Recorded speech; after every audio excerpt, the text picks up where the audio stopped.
루케이도 목사님이 쓴 하나님 저도 고칠 수 있나요? 라는 책이 있는데요. 그 책에 보면 재미있는 이야기가 하나 나옵니다. 어느 날 한 백화점에 도둑이 들었는데, 근데 이 도둑이 희한하게도 백화점에 있는 다른 물건들을 훔치는 게 아니라 백화점 안에 있는 모든 물건의 가격표들을 뒤바꿔 놓는 겁니다. 그래서 명품 의료에 붙어 있는 가격표를 일반 옷에 붙여 놓는 것을 시작으로 해서 비싼 물건의 가격표를 싼 물건의 가격표를 비싼 물건에 완전히 뒤섞어 버립니다. 이제 날이 새고요. 다음날 직원들이 이제 출근하고 이어서 사람들이 몰려 들어오면서 이제 영업이 시작됩니다. 손님들이 쇼핑을 시작했는데 4시간이 지나도록 아무도 이것을 발견하지 못합니다. 가격표가 뒤바뀐 것을 발견하지 못하는 거예요. 뒤늦게 이 사실이 알려지면서 백화점은 큰 혼란에 빠지게 됩니다. 자그마치 4시간 동안. 그동안 어떤 일이 있었나요? 누군가는 큰 횡재를 했을 겁니다. 근데 어떤 사람은 엄청난 바가지를 썼을 거예요. 뒤바뀐 가격표, 뒤바뀐 가치, 그것 때문에 오는 혼란. 이것이 그저 책에만 나오는 이야기였으면 좋겠는데, 근데 오늘 우리가 살고 있는 우리의 삶 속에서도 이런 모습들이 있는 것은 아닌가. 그래서 이 시대를 가치 혼란의 시대 혹은 가치 상실의 시대 이렇게 부릅니다. 전통적인 가치가 무너지고 절대적인 가치가 이제 무너져 버렸습니다. 그러면서 사람들은 혼란 가운데 빠지게 되고요. 붙잡아야 될 가치는 멀리 던져버리고 그다지 중요하지 않은 것들은 붙들고 중요한 가치들은 싸구려 취급하고 별것도 아닌 것들은 대단한 것인 줄 알고 붙들고 살아가는, 바로 오늘 이 시대를 살아가는 우리들의 모습이 아닐까. 그래서 언제부턴지 사람들은요, 일시적이고 현세적이고 오늘 눈에 보이는 것들에는 커다란 가치를 두면서 영원한 삶, 내일의 삶, 눈에 보이지 않는 세계, 영적인 것들에 대해서는 가치를 거두어 버렸습니다. 더 이상 가치를 두지 않습니다. 그래서 많은 사람들이 이렇게 얘기해요. 인생 별거 있나? 죽으면 끝이지. 인생 한 번 왔다 가면 끝나는 걸.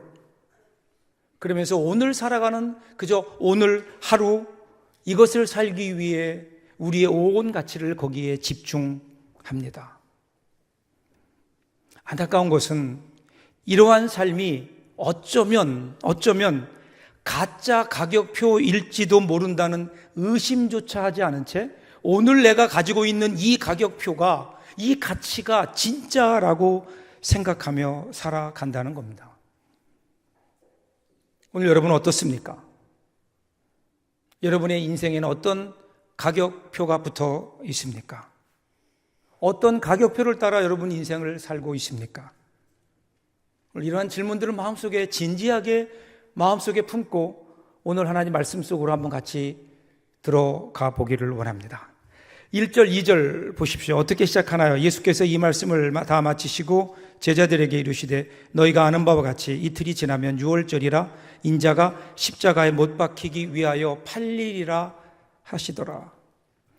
예수님께서 이 가르치심을 마치신 후 예수님께서 22장부터 23장까지 예루살렘에 들어오셔서 서기관들과 바리새인들과 사두개인들과 율법학자들과 더불어 논쟁을 벌이십니다. 그리고 지난주에 살펴봤죠. 23장에서 예수님은 7번에 걸쳐서 화이슬 찐저라고 서기관과 바리새인들의 외식에 대해서 지적하십니다. 제대로 살라고 하시는 겁니다. 그러면서 예수님은 그 마지막 방점으로 십자가 사건을 말씀하시는 겁니다. 십자가의 죽음. 처음이 아니죠. 물론 4번에 걸쳐서, 지금까지 공개적으로만 4번에 걸쳐서 예수님이 십자가에 못 박혀 죽을 것이다, 십자가에 대해서 분명하게 말씀하셨습니다. 왜 예수님이 이렇게 십자가에 대해서 미리 말씀하셨을까요? 앞으로 되어질 이 십자가 사건이 그냥 우연히 어찌어찌 하다 보니까 되어지는 사건이 아니라는 겁니다. 또 하나는 이것이 적대자들의 음모의 결과, 즉 적대자들의 힘에 밀려서 어쩔 수 없이 십자가에 죽으시는 희생도 아니라는 겁니다. 이것은 철저하게 창세 전부터 하나님의 뜻과 계획 가운데 있었고, 그리고 그 하나님의 뜻과 계획에 예수님께서 순종하심으로 이루어지는 하나님의 일이다라고 하는 것을 분명하게 말씀해 주시는 겁니다. 더군다나 이 예수님의 십자가가 유월절과 연계되어서 나오고 있습니다. 우연이 아니죠. 여러분, 유월절이 어떤 절기죠? 하나님께서 이스라엘 백성들을 이집트에서 구해내셨던 구원의 사건이 있는, 구원의 기억이 있는 절기입니다. 더군다나 그들을 바로의 손에서 구원해내시기 위해서 마지막에 하나님께서 행하신 일이 어린 양을 죽이는 것이었습니다. 어린 양의 희생을 통해서 이스라엘 백성들이 죽음으로부터 구원받고 그리고 출애굽하게 되잖아요. 그래서 예수님은 이러한 유월절이라고 하는 절기에 십자가 사건을 그 가운데 세우시면서 그의 죽음이 하나님의 백성을 구하기 위한 대속적 죽음이라는 것을 분명하게 우리에게 말씀해 주시는 겁니다. 구원, 십자가, 여러분, 이것보다 더 큰 가치가 어디에 있을까요? 우리 인생이 뭐 대단한 것 같지만, 그런데 우리 인생은 죽음 앞에서는 어쩔 수 없는, 죽음 앞에서는 누구도 무릎 꿇을 수밖에 없는, 죽음이라고 하는 죽음의 세력 앞에서는 벌벌 떨 수밖에 없는 약한 것이 우리 인생인데, 이 죽음에 대한 유일한 대안이 바로 십자가의 부활이고, 그리고 영생이고 구원임을, 십자가의 대속의 구원보다 더 큰 가치가 어디에 있겠어요? 그런데 이에 대한 예수님의 십자가에 대한 반응을 보세요. 대제사장들과 백성들 그리고 장로들이 어떻게 하죠? 3절부터 5절을 보십시오. 그때에 대제사장들과 백성의 장로들이 가야바라 하는 대제사장의 관정에 모여 예수를 흉계로 잡아 죽이려고 의논하되 말하기를 밀란이 날까 하노니 명절에는 하지 말자 하더라. 예수님이 왜 십자가에 죽으시려는지 관심조차 없어요.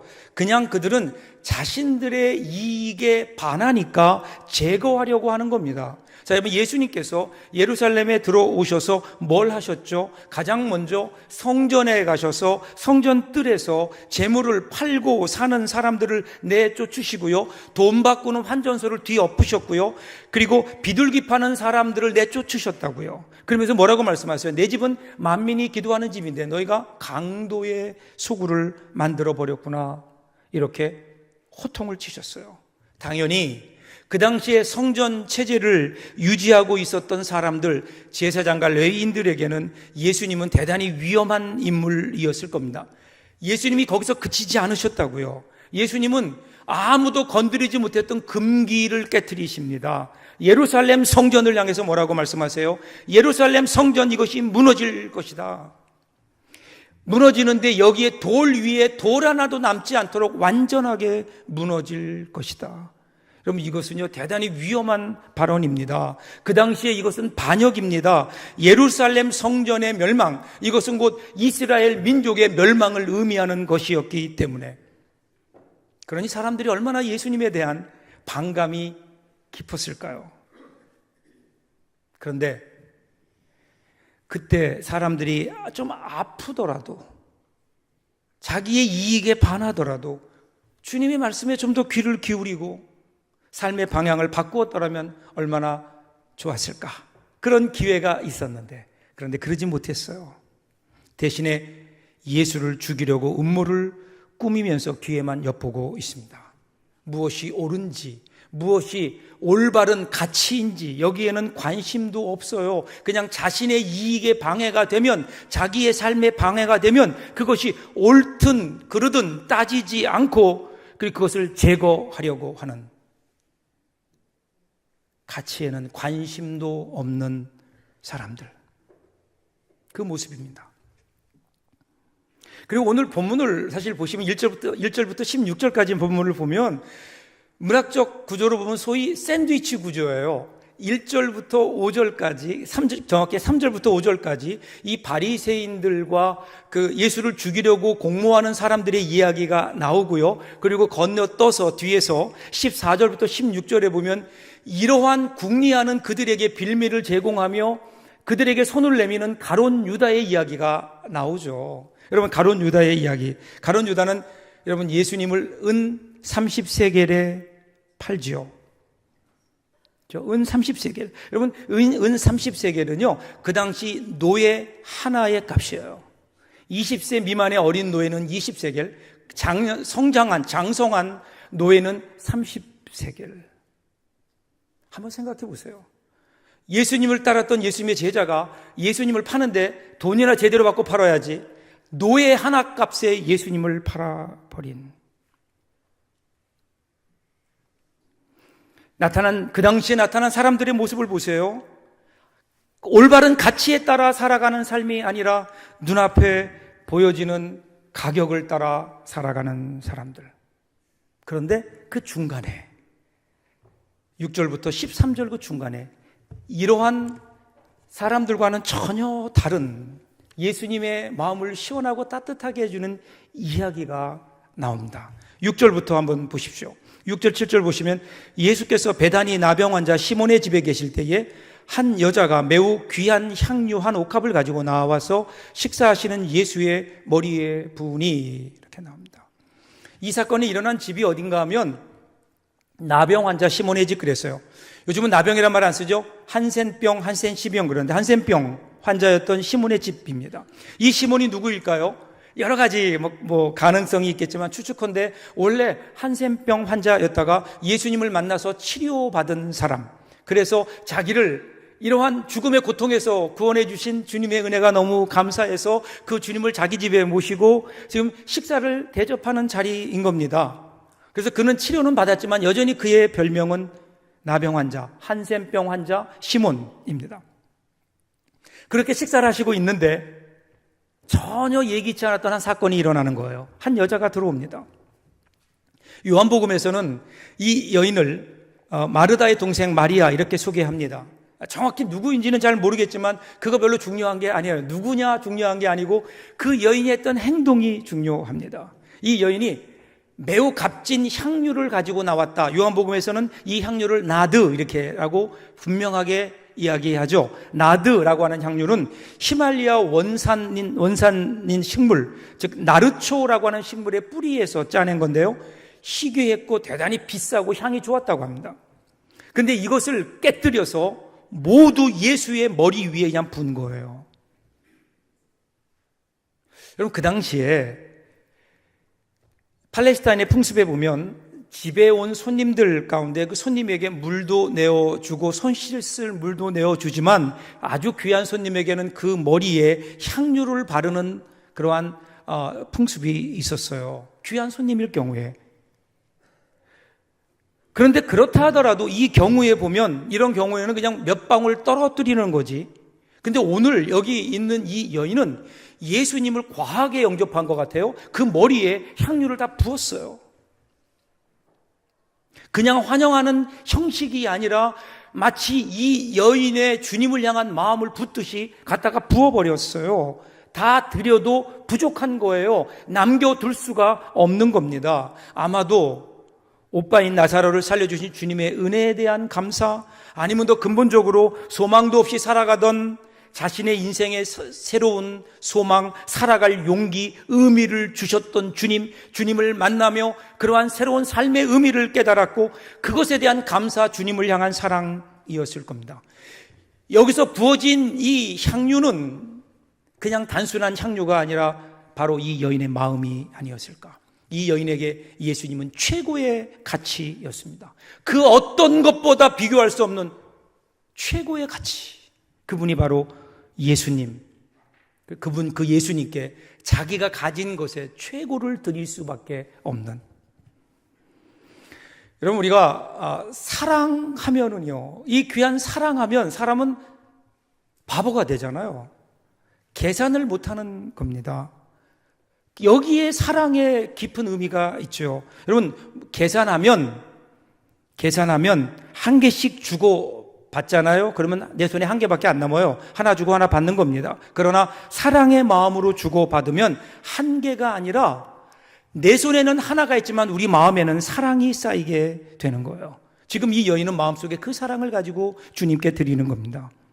마음의 중심이 시키는 대로 그 사랑이 강권하는 대로 움직여 갑니다. 사람들의 시선이요, 사람들이 어떻게 볼까? 이것은 아무런 문제가 되지 않았습니다. 오직 가장 귀한 주님께 내가 가지고 있는 것 중에 가장 귀한 것을 드리고 싶었을 뿐입니다. 그리고 그대로 실행을 한 겁니다. 자, 그런데 이를 바라보는 제자들의 평가는 달랐습니다. 8절 9절 보세요. 제자들이 보고 분개하여 이르되 무슨 의도로 이것을 허비하느냐? 이것을 비싼 값에 팔아 가난한 자들에게 줄 수 있었겠도다 하거늘.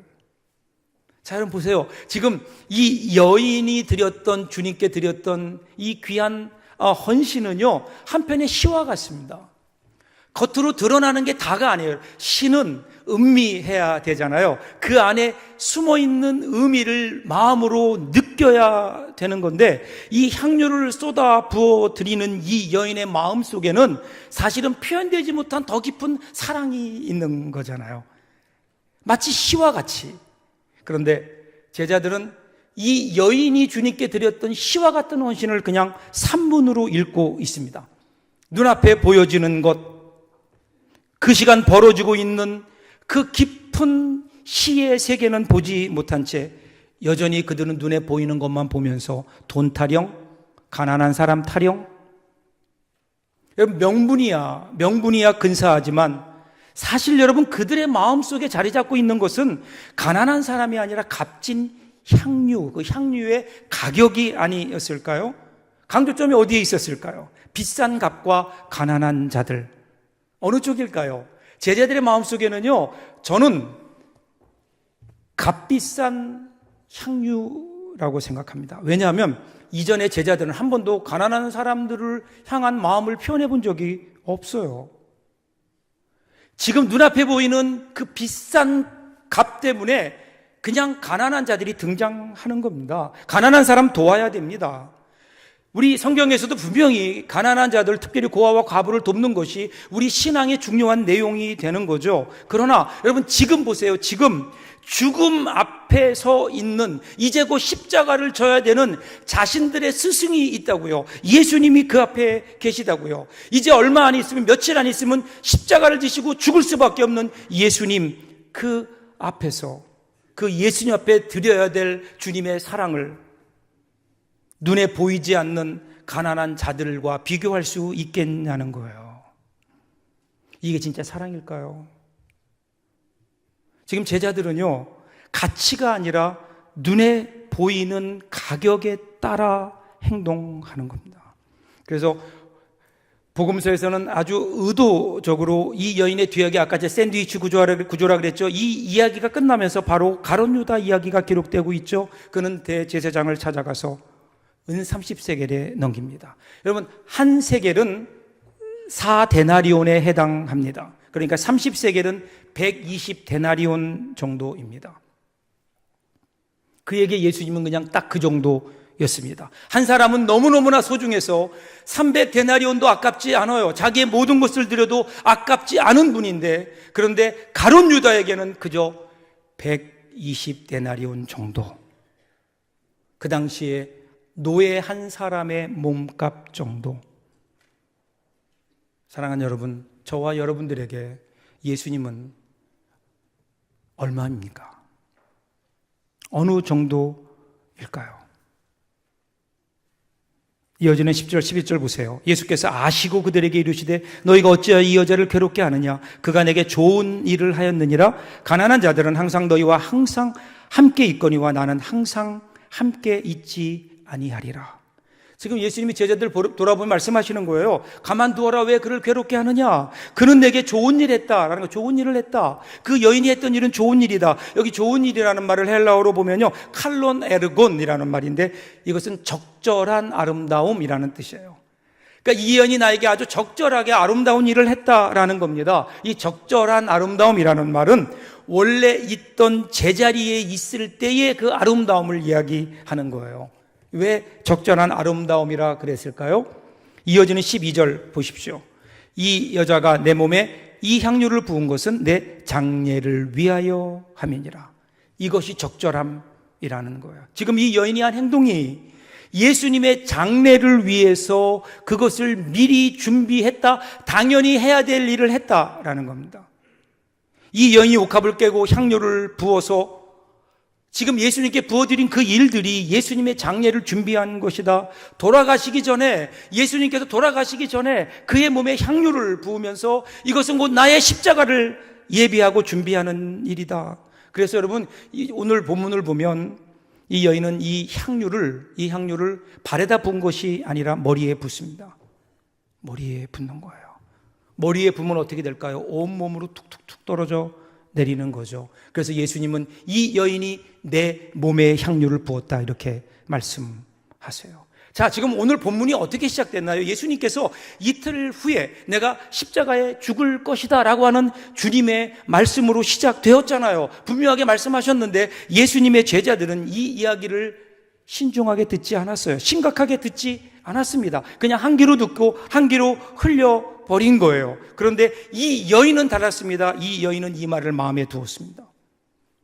이 여인이 지금 주님께 드리는 사랑은 감정이 아닌 거예요. 자신이 가지고 있는 자기의 감정을 따라 한 것이 아니에요. 주의 말씀을 따라.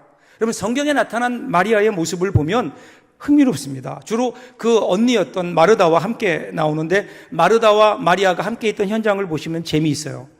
마르다는요, 항상 서 있어요. 뭔가를 하고 있어요. 바빠요. 일을 하고 있습니다. 분주합니다. 근데 반면에 마리아는 어떻죠? 마리아는 언제나 앉아 있어요. 가만히 있어요. 그런데 아무것도 안 하는 게 아니에요. 주님 발치에 무릎 꿇고 앉아서 주님의 말씀을 듣고 있습니다. 주의 말씀을 경청했던 여인. 그 말씀을 들으며 그의 마음속에 그 말씀을 새겨 듣지 않았을까요?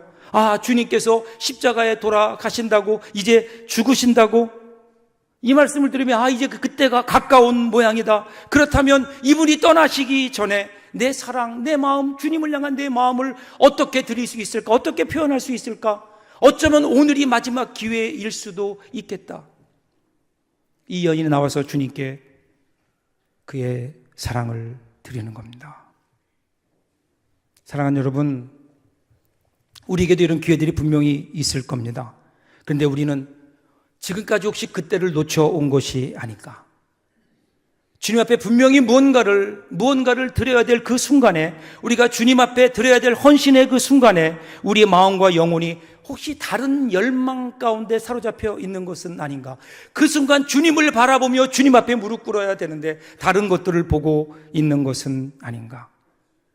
주님이 오실 때, 여러분, 우리 인생 영원하지 않거든요. 우리가 주님께서 우리에게 기회를 주실 때에 주님 앞에 드려야 되는 헌신, 이 기회를 놓치지 않는 저와 여러분들 될 수 있기를 주님의 이름으로 축복합니다. 마지막 13절 보세요. 내가 진실로 너에게 이르노니 온 천하에 어디서든지 이 복음이 전파되는 곳에는 이 여자가 행한 일도 말하여 그를 기억하리라 하시니라. 기억하게 하시겠다. 우리에게도 기억해라. 오늘도 우리는 이 아침에 이 여인의 이야기를 듣고 있지 않습니까? 그래서 우리는 이 여인을 기억하는 겁니다. 그런데 이 여인의 이름은 여전히 무명입니다. 이름이 누구인지를 모릅니다. 왜 그럴까요? 이 여인의 이름이 중요한 것이 아니라 십자가의 복음이 전파되기 위해서, 이 땅에 하나님의 일들이 진행되기 위해서는 이 여인이 했었던 헌신의 결단이 더 필요했기 때문이 아니었을까? 사랑하는 여러분, 오늘도 우리 주님께서는 이 땅의 일들을 누구를 통해 이루어 갈까요? 오늘 본문에 나오는 이름 모를 여인이지만 주의 말씀을 따라 그의 가슴 속에 주님을 향한 그의 사랑을 마음껏 적절하게 표현했었던 그 헌신을 통해서 이 땅에 하나님의 역사를 이루어 가십니다. 그러므로 오늘 주님의 이러한 요구 앞에 망설이지 마십시오. 짐 엘리엇이라고 하는 선교사가 이런 유명한 말을 남겼죠. 잃어버릴 수 없는 것을 얻기 위해 지킬 수 없는 것을 버리는 자는 결코 어리석은 자가 아니다. 잃어버릴 수 없는 것을 얻기 위해 지킬 수 없는 것을 버리는 자는 결코 어리석은 자가 아니다. 망설이지 마십시오. 여러분, 우리는 현대인들은 언제부턴가 자기 인생이 너무 소중하다고 합니다. 너무 소중한 나머지 자기가 붙들고 있어요. 쏟아붓지를 못합니다. 내 인생이 소중하니까요. 남과 나누기에는 내 인생이 너무 소중해요. 그래서 결혼도 두렵고, 다른 사람과 더불어 내 인생을 공유하는 것은 말할 것도 없고, 더 나아가서 하나님께도 드리기도 아까워하는, 그 어떤 곳에도 나를 쏟아붓지 못하는, 그냥 아까워서 붙들고 있는 것은 아닌가. 가만히 서서 내가 소중하니까 날 좀 알아달라 이렇게 외치고 있는 것은 아닐까요? 이렇게 사니까 오늘 우리 인생 행복하지 못한 거예요. 이렇게 소중한 나를 그냥 아무것도 하지 않고 이렇게 그냥 방치해 둘 수 있을까요? 정말 가치 있는 인생이 어떤 인생일까요? 내 인생을 무엇인가 의미 있는 일에 아낌없이 쏟아 부을 때, 그때 여러분 그 인생이 가치가 있지 않을까요? 예수님 보십시오. 예수님의 인생이 왜 가치 있는 인생일까요? 예수님은 아낌없이 쏟아 부으셨다고요. 이 땅에 오셔서 우리를 위해서 십자가에서 물과 피와 생명을 아낌없이 다 쏟아 부으셨고, 그로 말미암아 이 땅에 그 귀한 쏟아 부으신 그것들 가운데 구원의 역사가 일어나게 되잖아요. 그리고 오늘 주님은 우리에게 그것을 원하시지 않을까요? 인생은 이런저런 가치를 주워 모으며 사는 것이 아닙니다. 이미 우리 가운데 주어진 고귀한 가치를 실천하며 이 땅에 쏟아 부으며 사는 것이 여러분 진짜 인생 아닐까요? 소중하니까, 귀하니까 귀한 곳에 쏟아 부어야 됩니다. 향유 옥합이기 때문에 깨어서 주님께 드려야 되는 거예요. 그러면 그것이 마중물이 되어서 우리 인생에 새로운 장이 열려지게 되는, 오늘 저와 여러분에게 이 은혜가 있기를 간절히 소원합니다. 사랑하는 여러분, 오늘 종려주일이에요. 우리를 위해서 십자가를 지시려고 예루살렘에 입성하시는 주님, 그렇습니다. 나를 사랑하시고 나를 위해서 십자가에 달리셨고 자신을 우리에게 부어주셨습니다. 우리 주님이 먼저 자신의 옥합을 깨고 자신의 생명을 버리시고 피 흘려서 저와 여러분을 구원하셨다면, 이제는 우리가 우리 옥합을 깰 차례 아닐까요? 나를 위해서만 사용했었던 이기적인 시간, 그 시간의 옥합을 깨고 내 시간을 구체적으로 주님을 위해서 드려야 되는, 나를 위해서만 사용되었던 내 물질의 옥합을 깨고 그 물질을 이 땅에 하나님의 나라와 의를 위해서 한번 쏟아 부을 수 있는, 내 이기적인 목적을 위해서만 움직여왔던 내 몸을, 이 육체의 옥합을 깨고 내 몸을 하나님의 영광을 위하여, 내 입술도 내 마음도 내 찬양도 주 앞에 드려지는 아름다운 헌신이 될 수 있다면, 오늘 주님이 우리에게 원하시는 삶이 이것이 아닐까. 사랑하는 여러분, 오늘 저와 여러분이 주님 앞에 깨뜨려야 되는 옥합은 무엇입니까? 오늘 다른 거 다 뒤로 하고요, 가난한 사람들도 뒤로 하고요, 오늘은 우리를 위해 십자가에 못 박히시기 위해서 이 땅에 오신 주님을 한번 바라보면서 그 주님 앞에 온전히 집중하면서 우리를 위해 십자가를 지시기 위해 이 땅에 오신 그 주님 앞에 우리는 과연 무엇을 드려야 하는지, 그분 앞에 깨어드려야 되는 우리의 옥합은 무엇인지, 아직도 우리 가운데 깨어지지 않아서 우리의 삶에 향기가 나지 않는 그 옥합은 과연 무엇인지, 주님 앞에 우리의 모습을 내어놓고 우리의 옥합을 깨는, 그리고 주님께 드리는 귀한 결단이 오늘 저와 여러분들에게 있기를 주님의 이름으로 축복합니다. 기도합니다.